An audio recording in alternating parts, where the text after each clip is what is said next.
Divine പോട്ട ധ്യാന കേന്ദ്രങ്ങളിലെ പ്രമുഖ ശുശ്രൂഷകനായിരുന്ന ബ്രദർ ജെയ്മി അന്തരിച്ചു. ഇന്നലെ വൈകുന്നേരം തന്റെ അവസാന ശുശ്രൂഷയും കഴിഞ്ഞ് വീട്ടിലെത്തിയ ശേഷം രാത്രി പെട്ടെന്ന് നെഞ്ചുവേദന അനുഭവപ്പെടുകയും ചാലക്കുടിയിലെ ആശുപത്രിയിൽ എത്തിക്കുകയും കർത്താവിൽ നിദ്ര പ്രാപിക്കുകയുമായിരുന്നു. പോട്ട ധ്യാന കേന്ദ്രത്തിൽ മാത്യു നായ്ക്കമ്പറമ്പിൽ അച്ഛനോടൊപ്പം ആദ്യകാല ശുശ്രൂഷകനായിരുന്നു. തുടർന്ന് ഡിവൈൻ ധ്യാന കേന്ദ്രത്തിലും സജീവ ശുശ്രൂഷകനായിരുന്നു. 40 വർഷത്തോളമായി ദൈവിക ശുശ്രൂഷയിലായിരുന്നു അദ്ദേഹം. ധ്യാനകേന്ദ്രങ്ങളിൽ എത്തുന്ന ആയിരക്കണക്കിന് ആളുകൾക്ക് ആത്മീയ മാർഗനിർദ്ദേശവും കൗൺസിലിംഗും നൽകുന്നതിൽ അദ്ദേഹം സജീവമായി ഇടപെട്ടിരുന്നു. ലളിതമായ ശൈലിയിലുള്ള വചന പ്രഘോഷണങ്ങളിലൂടെയും പ്രാർത്ഥനാ അനുഭവങ്ങളിലൂടെയും വിശ്വാസികൾക്കിടയിൽ അദ്ദേഹം വളരെ പ്രിയങ്കരനായിരുന്നു. തൃശൂർ ചാലക്കുടിയിലെ മേനാച്ചേരി കുടുംബാംഗമാണ് ബ്രദർ ജെയ്മി. സുവിശേഷ വേലയ്ക്കായി തന്റെ ജീവിതം പൂർണ്ണമായി മാറ്റിവെച്ച അദ്ദേഹം ലളിതമായ ജീവിത രീതിയാണ് നയിച്ചിരുന്നത്.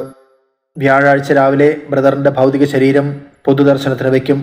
തുടർന്ന് ചാലക്കുടി സെന്റ് മേരീസ് ഫൊറോന പള്ളിയിൽ ഔദ്യോഗിക ശുശ്രൂഷകളോടെ സംസ്കാരം.